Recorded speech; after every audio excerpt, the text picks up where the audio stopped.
네, 오늘은 상을 주는 사람이라는 제목으로 말씀 증거할 때 많은 은혜를 받으시기 바랍니다. 이제 한 해를 마감하는 그 연말 시즌이 되면은 뭐 여러 각 분야에서 뭐 이제 여러분 뭐 다니시는 회사도 그럴 거고 뭐 TV 보면은 이제 연말에 이렇게 막 시상식 같은 거 하잖아요. 뭐 연예 대상, 뭐 가수, 가요 대상 그런 거 하죠. 각 분야에서 시상식을 하게 됩니다. 우리가 이제 바쁘게 이제 성탄절 지난 이제 연말에 준비를 하고 또 우리 학생들 이제 예배 맞춰서 또 찬양단 준비도 하다 보니까 제가 보니까 우리도 마지막 주일에 우리 이제 1년 결산해서 시상식을 했으면 좋았을 텐데 라는 생각이 이게 또 지나고 나니까 또 드는 거예요. 뭐 지나면 지금 하면 되는 거 아니냐 그러겠는데 저도 이제 생각을 해보니까 제가 이제 학생 때 제가 어렸을 때 이제 교회 다닐 때 보면은 항상 연말 되면은 담임 목사님이 아주 푸짐하게 상품은 푸짐하게 그러나 내용물은 이제 뭐 치약, 비누 뭐 그런 생필품들 사실 그게 좋은 거죠. 근데 그렇게 시상식을 하면서 보면은 이제 교회가 항상 보면은 상은 꼭 받는 사람들이 다 이렇게 받게 되더라고요. 왜냐면은 활동하는 사람들은 제약이 있으니까 그러다 보니까 서로 이제 우리 이제 친구들이랑 이제 뭐 또래들끼리 우리 엄마 아빠 뭐 몇 관왕 갔냐 막 그래 이제 막 우리 엄마가 3관왕이다, 5관왕이다 막 이러면서 재밌게 이렇게 시상식을 즐겼던 그런 기억이 납니다. 그래서 제가 이제 우리 교회도 연말 되면 이제 그런 시상식을 했으면 좋았을 텐데 미처 신경을 쓰지 못해서 죄송한 마음이 듭니다. 그래서 이제 2024년도 돌아보면서 이제 각 분야별로 시상식을 하고 넘어갔으면 전부 다 하나씩 돌아가게 했으면 참 좋았을 것 같습니다. 근데 그렇긴 해도 우리 모두는 세상에서 받을 그 어떤 상보다 귀하고 특별한 상을 이미 받은 것입니다. 이미 다 받은 줄 믿습니다. 하나님께서 여러분들 각자에게 많은 상을 주셨어요.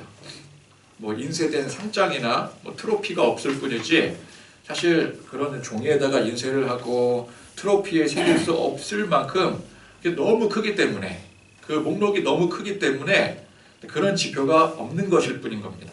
그것보다 더 중요한 걸 이미 우리는 받은 것이죠. 그러니까 한 해를 돌아보면서 지난 한 해를 돌아보면서 가장 행복한 사람은 받은 게 많은 사람이 아닙니다. 받은 게 많았음을 깨닫고 감사할 줄 아는 사람이 진정 행복한 사람인 것입니다. 그렇습니다. 우리는 돌이켜 봤을 때 하나님 앞에 이미 받은 게 많은 사람들이에요. 그걸 우리가 인지를 해야 됩니다. 평생 갚는다 해도 갚을 수 없을 만큼 많은 것들을 이미 받은 사람들입니다. 그러니까 이 사실을 깨닫고 그래서 믿고 감사하는 게 이게 믿음입니다. 뭘 받았냐? 난 받은 게 없는 것 같은데 내가 언제 내가 뭔지도 모르는 걸 받았는가? 그런데 그걸 알아가는 게 이게 신앙생활의 핵심인 거예요. 알고 보니까 나는 이러이러한 것들을 받았구나. 정말 중요한 걸 받았구나. 그걸 알아가는 과정이 바로 신앙생활의 과정인 것입니다. 물론 우리는 세상에서 너무 힘들고 또 때로 잘 안 되고 괴롭고 절망될 일들이 참 많이 있습니다. 그러나 또한 분명한 사실은 하나님께서 그러는 가운데 우리에게 주신 많은 것들이 그런 세상 절망적인 일들, 소망을 둘 수 없는 그런 것보다 비교할 수 없을 만큼 크고 귀하다라는 사실이에요. 그런 절망적인 것보다 하나님께서 우리에게 주신 선물이 상이 훨씬 크다라는 겁니다. 우리에게 무한한 은혜의 선물을 주신 하나님께서 지금도 여전히 우리와 함께 하신다라는 그 자체가 가장 귀한 선물이요 가장 큰 상인 거예요. 지금까지 우리에게 상을 베푸신 하나님께서 지금도 우리와 함께 하신다. 이보다 더 큰 것이 어디 있겠습니까? 여러분 사랑하는 대상이 있다면 그 사람이 나에게 무슨 선물을 주는 것보다 그냥 그 사람 자체가 이미 가장 큰 선물인 거예요. 그렇지 않습니까? 여러분 이제 집에 가셔서 그래서 여러분 각자 이제 남편이나 아내에게 깜짝 선물이 있어. 내가 준비했어. 그런 다음에 뭘 하느냐? 얼굴에다가 리본을 묶으시는 거예요.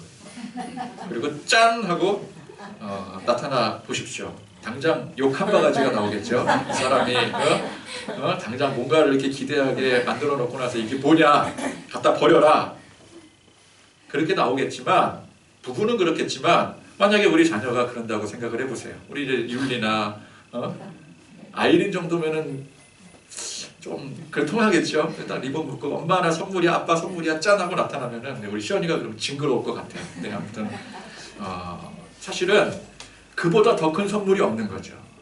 그렇지 않습니까? 여러분들 배우자가 또 자녀가 부모가 여러분들에게 주어진 각자에게 주어진 가장 값진 상인 것입니다.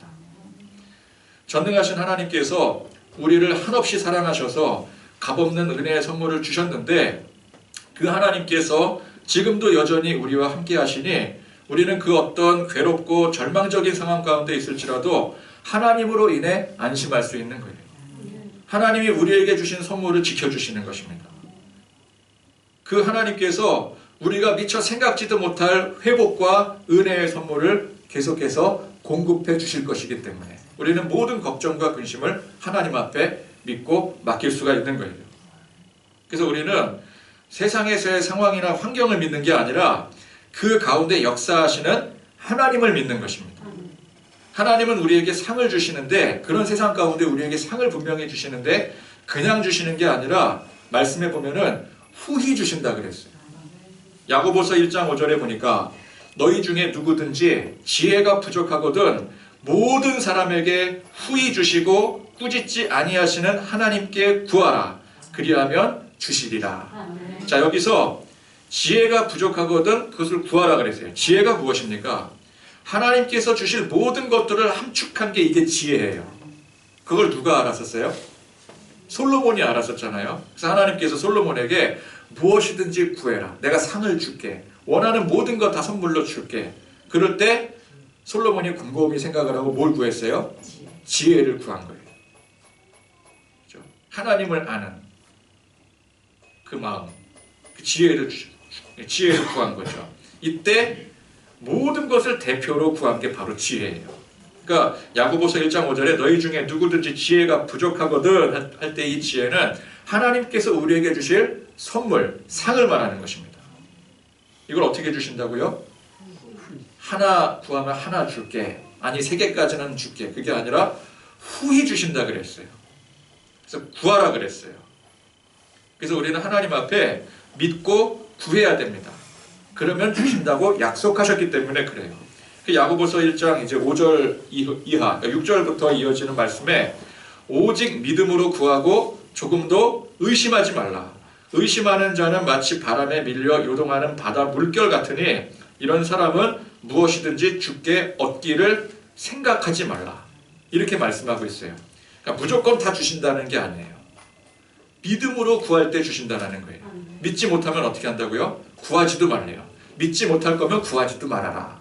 그러니까 하나님 앞에 선물 받으려면, 상 받으려면 어떻게 해야 돼요? 축복 받으려면 믿고 구해야 되는 거예요. 조금 더 의심하지 말라고 했어요. 어렵고 힘든 상황에 그 어렵고 힘든 상황 때문에 지치고 절망이 되겠지만 그러나 그럴수록 우리는 하나님을 믿음으로 조금 더 의심하지 말고 구하셔야 되는 거예요. 그러면 반드시 주신다고 했습니다. 후히 주신다 그랬어요. 의심하는 사람은 어떻게 한다고요? 구하지도 말라 그래요. 이게 참 매정하죠. 안 준다 이게 아니라 구하지도 말아라.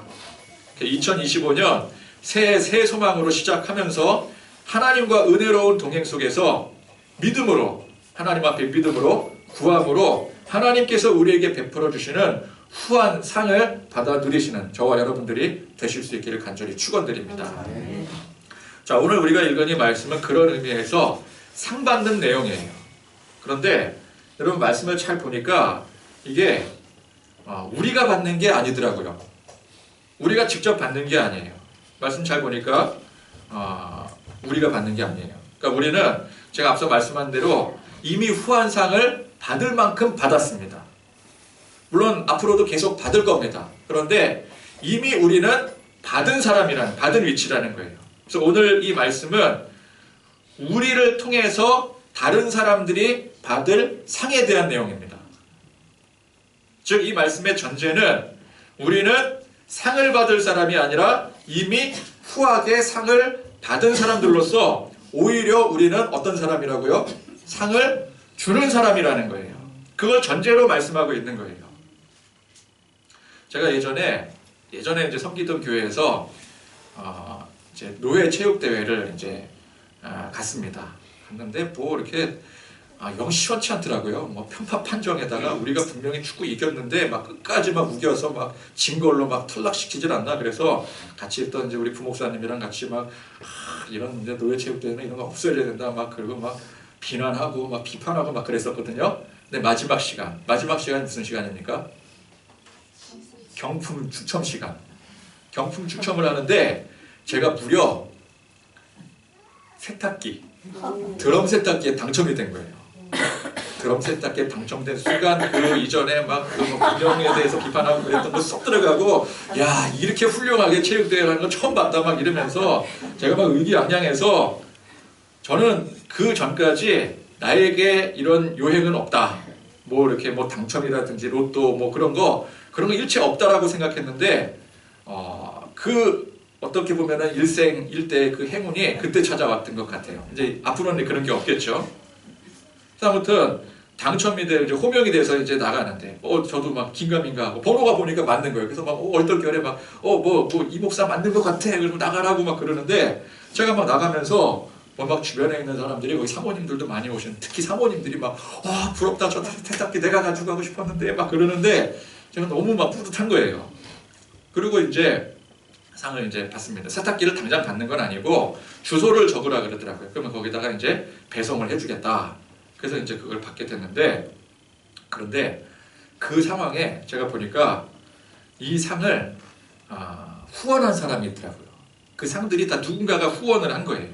자, 그러면 그 상을 받은 저보다 더 대단한 사람이 누구겠습니까? 그걸 후원한 사람이 더 대단한 사람이겠죠. 그러니까 그 자리에 있는 모두가, 특히나 그 사모님들이 그렇게 부러워할 만한, 거기 이제 TV도 있었거든요. 근데 사모님들은 TV보다 세탁기를 더 부러워하시더라고요. 근데 그런 상품을 후원할 정도면 얼마나 대단한 사람일까요? 그걸 내가 후원을 해. 자, 이거 상품으로 쓰시오. 라고 후원을 해요. 떡하니 후원을 해. 그러면 그 사람은 이미 그것에 대한 소유 단계를 지나서 난 그거 안 가져도 돼. 나는 그걸 줄 거야. 그죠? 누군가에게 기꺼이 내어줄 수 있을 정도의 어떤 재력과 여유를 가진 사람일 거예요. 그러니까 저는 받아서 좋지만 그 사람은 줘서 좋은 거예요.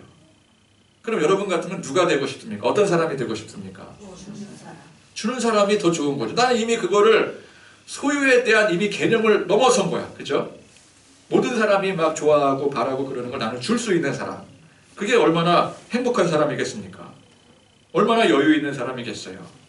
그러니까 우리 모두는 오늘 이 말씀에서처럼 상을 받는 사람을 넘어서 상을 줄 수 있는 사람이 되시기를 바랍니다. 받는 것보다 주는 것이 더 복이라 그랬어요. 그러니까 어렵고 힘든 문제들이 하나님의 은혜로 다 해결받아서 하나님 앞에 상을 받아서 그로 인해서 다른 사람들에게 베푸는 인생이 되십시오. 그래서 간증이 넘쳐나는. 그래서 올 한 해는 하여간 올 한 해뿐만 아니라 앞으로 여러분들 삶 가운데 그냥 간증이 저절로 나오게 되는. 간증이 뭡니까? 하나님이 나에게 주신 거 다른 사람에게 알리는 거잖아요. 하나님이 이런 하나님이십니다. 하나님이 이런 선물을 베풀어 주시는 분이십니다. 베푸는 의미에서 하는 거 아니겠습니까? 간증거리들이 넘쳐나는 그런 여러분들이 되시기를 바랍니다. 자, 우리 이제 지난 말씀들 가운데 예수님께서 제자들을 세상에 보내시면서 온갖 핍박과 희생을 각오해야 된다라고 하셨어요. 그게 세상이고 바로 어리석은 세상의 본질인 것입니다. 본성인 것입니다. 자, 예수님께서 우리를 세상에 보내실 때 우리가 무엇을 가지고 나갑니까? 그냥 나가는 게 아니잖아요. 이미 주님께 받은 귀한 선물을 들고 나가는 거예요. 얼마나 많은 것을 주십니까? 얼마나 놀라운 능력을 주세요. 병 고치고 귀신 쫓는 능력을 주시고 복음의 진리의 말씀을 주시는 거예요. 그걸 들고 우리가 나가는 겁니다. 이제 받기만 하는 위치를 넘어서 다른 사람들에게 우리가 받은 그것을 베푸는 위치가 된 거예요. 진리의 복음을 받았고 각종 권능을 받았습니다. 그것이 이미 우리에게 풍족하게 채워지므로 우리는 이제 그것들을 다른 사람들에게 나눌 수 있게 된 거예요. 그래서 보냄받는 겁니다. 그래서 우리가, 교회가 세상으로 나가는 것이죠. 그런데 이 세상의 어리석음은 무엇입니까? 그 우리가 들고 나가는, 교회가 들고 나가는 그 귀한 선물, 그 상의 가치를 모른다라는 거예요. 그게 얼마나 중요하고 얼마나 귀한지를 모른다라는 거예요. 이 모르는 정도가 아니라 어떻게든 우리가 그걸 주겠다는데 그걸 받지 않으려고 오히려 우리를 핍박을 합니다. 교회를 핍박을 해요. 그러니까 우리가 생각해보면 그렇잖아요. 나가서 전도할 때 아니 전도하는 거 안 받으면 그만이지. 받기 싫으면 안 받으면 되지. 뭘 그걸 가지고 그렇게 막 역정을 내. 그런 사람들이 있지 않습니까? 핍박하고 그러는 사람들이 있잖아요. 아, 뭘 우리가 뭐 이상한 거 가지고 나간 것도 아닌데. 그리고 뭐 복음 전할 때 그냥 나갑니까? 하다못해 물티슈라도 들고 나가잖아요. 우리 다른 교회는 그냥 먼지 풀풀 날리는 그 조그만 그 휴지 뭐 이렇게 쓰지도 않는 그런 거 들고 나가지만 우리는 물티슈 들고 나가잖아요. 물티슈 얼마나 유용합니까? 그런데도 불구하고 막 역정을 내고 막 교회가 막 나 교회는 막 교회 교자도 꺼내지 마라 그러고 막 핍박하고 그러는 사람들 보면은 뭘 그렇게 안 받으면 그만이지 그까짓 거. 그죠? 그런 생각 안 드십니까? 자존심 상하잖아요. 내가 물티슈를 들고 나가는 거냐? 내가 복음을 들고 나가는 거지? 그런데 이렇게 핍박을 하다니. 여러분 기독교인들이 각 시대적으로 세상의 암적인 존재들이었습니까? 사회를 막 혼란스럽게 만들고 막 정권 위협하고 그런 게 기독교고 그런 게 교회였습니까? 우리 본질적인 교회가? 아닙니다. 기독교는 교회는 세상에 유익을 주면 좋지 결코 위협을 주지 않아요. 유익을 주는 거예요. 그런데 그렇게 핍박을 하고 잡아 죽이고 어떻게든 이 기독교를 부정하려고 세상은 애를 씁니다. 여러분 같이 이렇게 교회 나와 내가 다니는 교회 같이 나와서 내가 믿은 예수 같이 믿고 놀라운 은혜의 선물 내가 받은 거 여러분들 같이 받았으면 좋겠습니다. 같이 받자. 그게 죽일 일입니까? 그게 죽일 일은 아니잖아요. 근데 예수 믿는다고 죽여요. 여러분 돈 몇 푼에 양심 팔고 거기 쉽게 넘어가는 게 다반사입니다. 마트에서 물건 살 때 그 막 1+1에다가 거기다 옆에다 뭐 껴주는 거 있잖아요. 껴주는 거 뭐 휴지 하나 껴주고 그러는 게 우리 전도하러 전도 들고 나갈 때 그 물티슈보다 더 허접한 거 껴주는 경우도 많아요. 근데 그거 어떻게 해서 사겠다고 막 혈안이 되고 그러잖아요. 돈 몇 푼에도 양심 팔고 쉽게 넘어가는 게 다반사인데 그와 비교할 수 없는 놀라운 선물, 이 상을 베푸는 거예요. 뭐 어렵고 불합리한 것을 하자는 게 아닙니다. 그걸 안 받는 것까지는 자유겠지만 핍박하고 죽일 이유까지는 없는 거예요. 자, 여러분 지금 여기에 이거 마시기만 하면은 만병통치에 영원히 살 수 있는 영생수가 있다고 칩시다. 이거 식약청에서 효력이 완벽하게 입증이 되었어요. 그러면 그걸 나는 이딴 거 이따위 거 필요도 없고 관심도 없으니까 안 받겠다. 그리고 핍박하고 거부하는 사람이 있겠습니까? 식약청에서 효력이 입증이 됐다니까요. 약팔이가 아니라. 그러면 어떻게 해서든지 그거 얻으려고 혈안이 돼 있을 거예요. 서로 빼앗겠다고 죽이는 일은 있어도 그거 준다고 죽이는 일은 없을 거라고요. 여러분 우리가 주님께 받아서 이미 누리고 있고 세상에 전하려고 하는 것이 바로 그와 같은 것입니다. 예수님께서 우물가의 불쌍한 여인에게 영원히 목마르지 않는 생수를 주시겠다고 하셨어요. 이 말씀이 예수님의 이 말씀이 결코 허언이 아닙니다. 이게 과장이 아니에요. 정말 그걸 우리에게 주신 것이고 우리가 세상에 들고 나가는 게 바로 영원히 목마르지 않은 영생수입니다. 그걸 우리가 아셔야 돼요. 그래서 우리는 자부심을 가져야 됩니다. 배짱 장사할 줄 알아야 되는 거예요. 배짱 들고 나가야 되는 거예요. 핍박을 당할지언정 비굴해지면 안 되는 겁니다. 우리가 들고 나가는 우리가 잘못된 게 아니라 그걸 알아보지 못하는 세상이 잘못된 거예요. 우리 비굴해지면 안 됩니다. 여러분 내가 봐도 허접한 것은 남에게 주기도 그래요. 그죠? 그러나 내게 너무 좋은 것은 남에게 줄 때도 뿌듯합니다. 당당하게 줄 수 있어요. 노예체육대회 때 후원하겠습니다. 그래놓고선 럭키 치약 세트를 후원을 하면은 후원하는 입장에서도 찜찜할 거예요. 그죠? 그거 뭐 받아가지고 뭐 그걸 뭐 후원했다고 뭐 생색내기도 그렇고. 그러나 드럼 세탁기, TV, 막 LED TV 이런 거 딱 내놓으면은 후원하는 입장에서 얼마나 뿌듯할 거예요. 야, 이거 받고 좋아하는 사람 얼마나 좋아할까? 그럼 뿌듯하지 않겠습니까? 우리가 복음 전도에 비굴해지는 것은 어쩌면 우리 스스로가 복음에 대해 부끄럽기 때문인지도 모릅니다. 내가 스스로 부끄러운 거예요. 그러니까 비굴해지는 거죠. 내가 스스로 여기에 부끄럽지 않아요. 나는 이 비싼 세탁기를 딱 건 사람이야. 그러면 거기에 비굴해질 이유가 없죠. 복음이 비굴하지 않고 당당할 때 우리는 똑같이 당당하게 전할 수가 있는 거예요. 그럼에도 안 받고 핍박한다면 어떻게 하라 그랬어요? 예수님께서는 거기 비굴하게 매달리지 말고 신발에 흙을 떨고 다른 동네로 가라 그랬어요. 다른 사람에게로 가라고 말씀하셨어요. 자, 귀한 상을 후원하는 사람이 이 상을 주겠다는데 그가 안 받겠다고 무시하면 그럼 어떻게 하면 돼요? 받으세요. 제발 받으세요. 비굴하게 그러는 게 아니라 안 받아? 다른 사람 주면 돼. 제가 만약에 세탁기를 저는 이 노예체육대회 굉장히 부정적인 견해고 그래서 이 상 안 받겠습니다. 그럼 누구 손해예요? 내가 손해죠. 그러면은 그 주최 측에서 뭐라 그러겠어요? 안 받으려면 가. 다음 사람 추첨해서 주면 되니까. 내가 비굴하지 그 사람이 비굴한 게 아니라고요. 그러니까 안 받겠다고 무시하면 다른 사람에게 주면 될 일이지 그걸 가지고 좌절하고 절망할 이유가 하나도 없는 것입니다. 사실은. 그러니까 이 예수님의 말씀이 그냥 사람 쉽게 포기하고 떠나라 그 뜻이 아니에요. 그만큼 우리는 주님께서 주신 귀한 것에 대한 가치를 알고 주도권을 붙들라라는 소리예요. 주도권이 누구에게 있어요? 주도권이 우리에게 있는 거예요. 그 주도권 붙들고 주도권 가지고 당당하라는 뜻에서 주신 말씀입니다. 그러니까 주도권이 세상에 있는 게 아니에요. 우리에게 있는 거예요. 주님이 우리를 보내셨어요. 그러므로 주님의 이름으로 나가는 우리에게 주도권이 있는 겁니다. 이 복음의 진리에 대한 주도권이 없으면 비굴해지고 마는 거예요. 전도할 때도 그렇고 말씀 전할 때도 그렇습니다.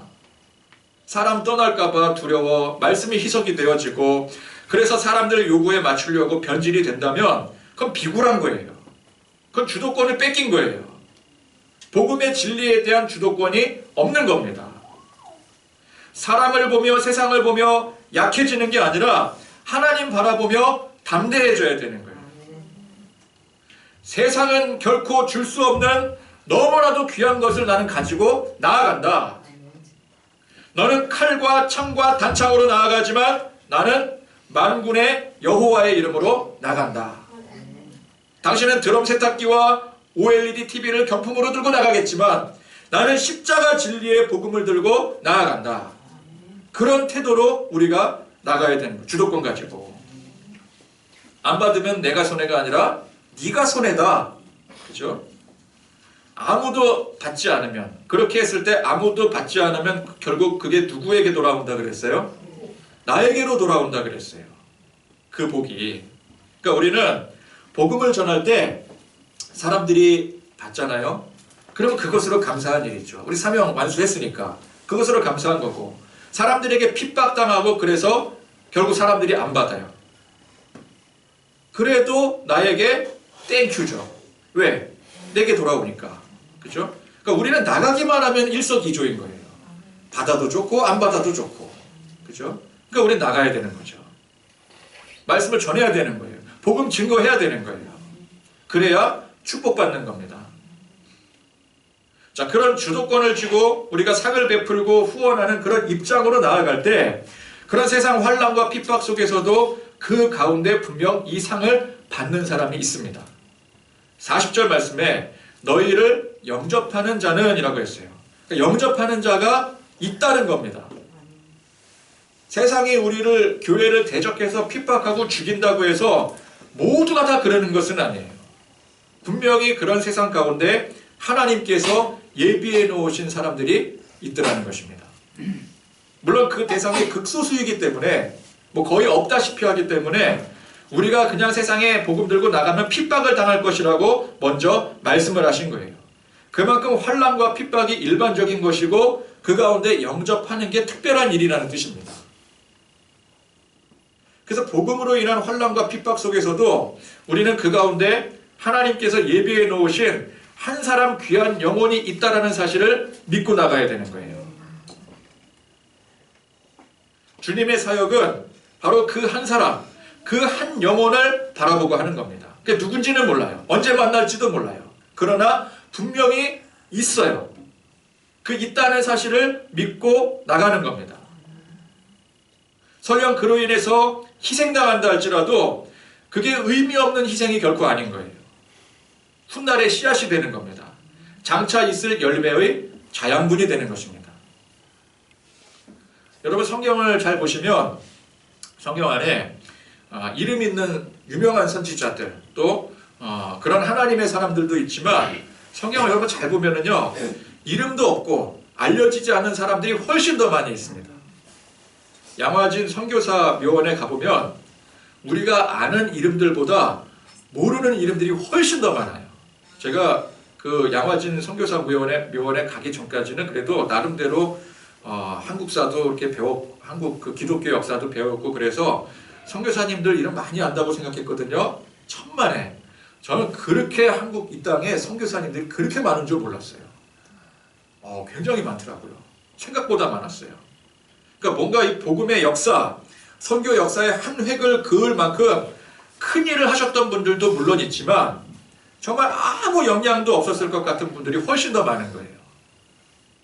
조선 땅에 한 걸음 발도 디디지 못하고 항해 도중에 죽은 사람.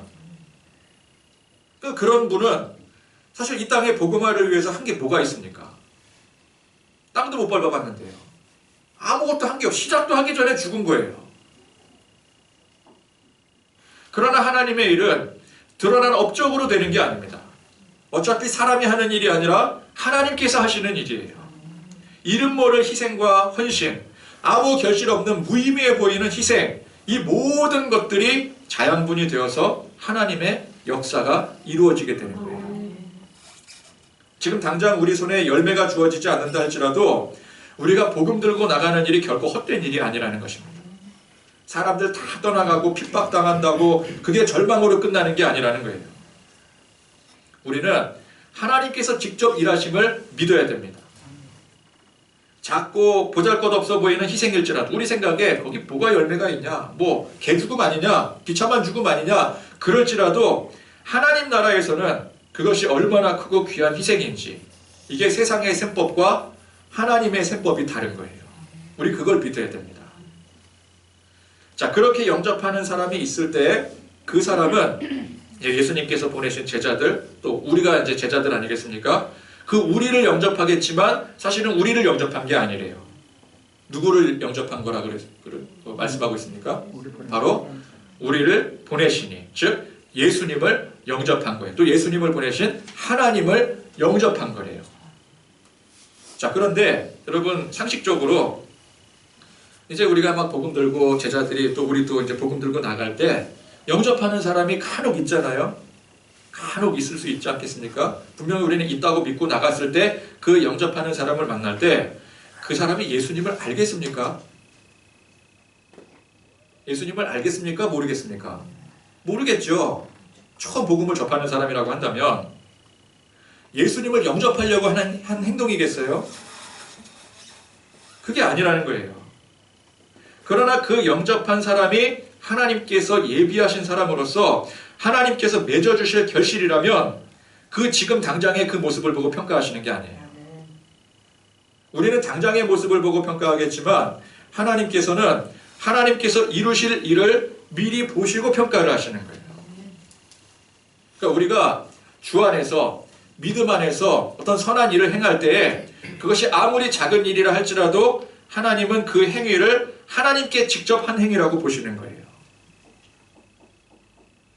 천국 갔을 때 네가 나를 영접했다. 근데 제가 언제 예수님 영접한 적이 없는데요. 그럴 때 우리가 하는 행동 하나하나를 예수님께서 뭐라 그러셔요? 그게 바로 나를 영접한 거란다. 그렇게 인정을 해주시는 거예요. 우리는 그렇게 생각하고 한 게 아니었는데 그저 그냥 작은 헌신, 작은 희생, 그냥 작은 도움이 되고자 한 일뿐이었는데 우리 예수님은, 우리 하나님은 그것을 큰 일로 보신다라는 거예요.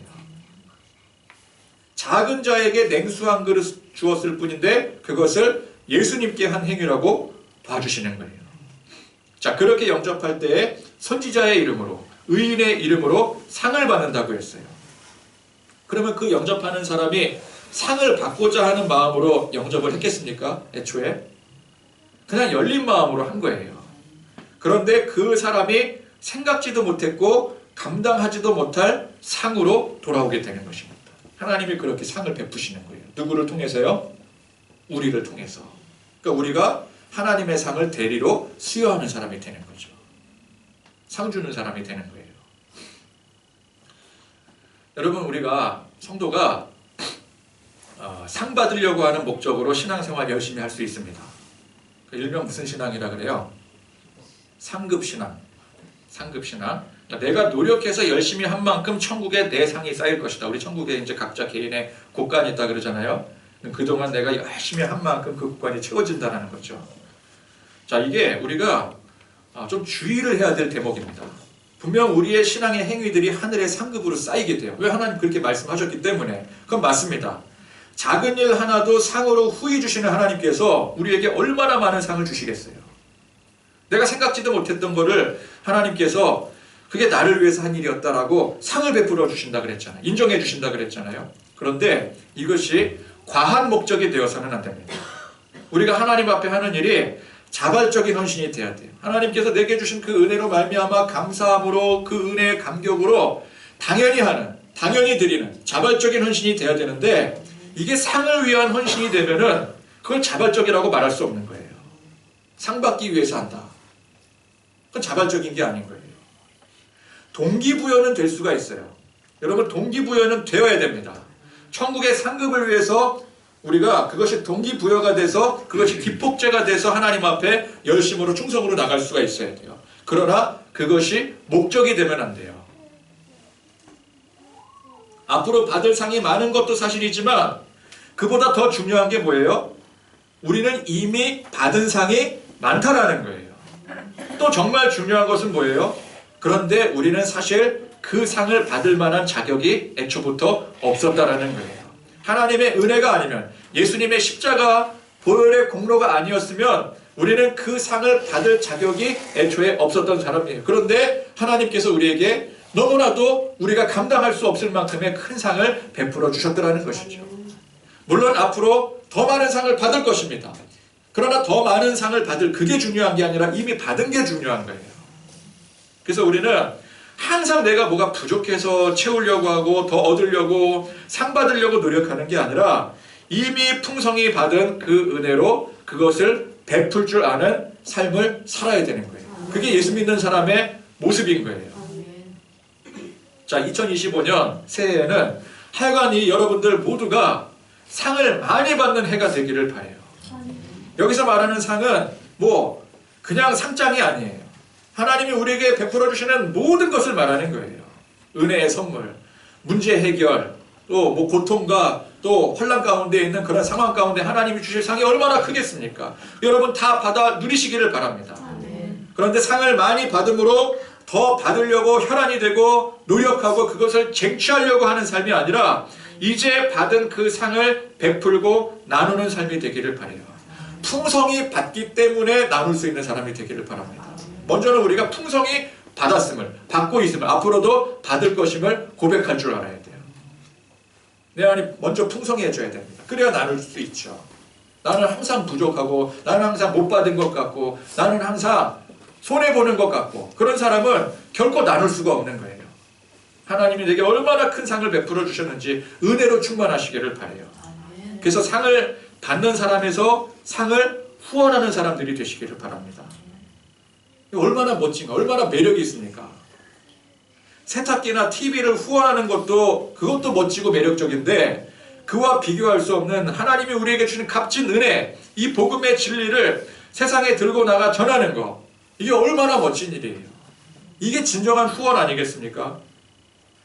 초대교회가, 사도행전의 초대교회가 한마음 한뜻이 된 은혜로운 동행을 이룬 공동체가 된 이유가 무엇이겠습니까?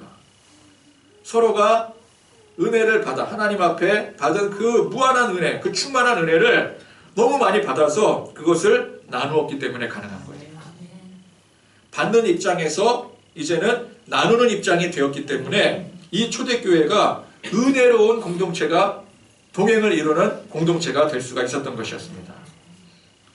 당장의 결실이라든지 혹은 앞으로 받을 상에 집중을 하게 되면 항상 조급하고 만족할 수 없고 실망하게 될 것입니다. 내가 받아야 되는데, 내가 이거 하나님 앞에 간절히 구해서 이거 받아야 되는데 만약에 못 받으면 어떡해? 그러면 이게 조급해지는 거예요. 거기에 혈안이 되게 되는 거예요. 못 받게 되면 실망하게 되는 거예요. 전도의 결실, 전도를 하러 기껏 나갔는데 결실이 없어요. 힘들고 막막하고 절망적이기까지 합니다. 결실, 앞으로 내가 얻을 수 있는, 얻어야 될 그런 결실을 바라보고 나가게 되면은 그렇게 될 수밖에 없어요. 그러나 나는 이미 받은 게 많은 풍성한 사람이기 때문에 그거 나눈다 라는 입장으로 나가게 되면, 그렇게 살게 되면은 우리 마음이 조급해질 필요가 없습니다. 만족 안 할 수가 없는 거예요. 실망할 수가 없는 거예요. 이미 내게 하나님께서 풍성히 채워주고 있는데. 그죠?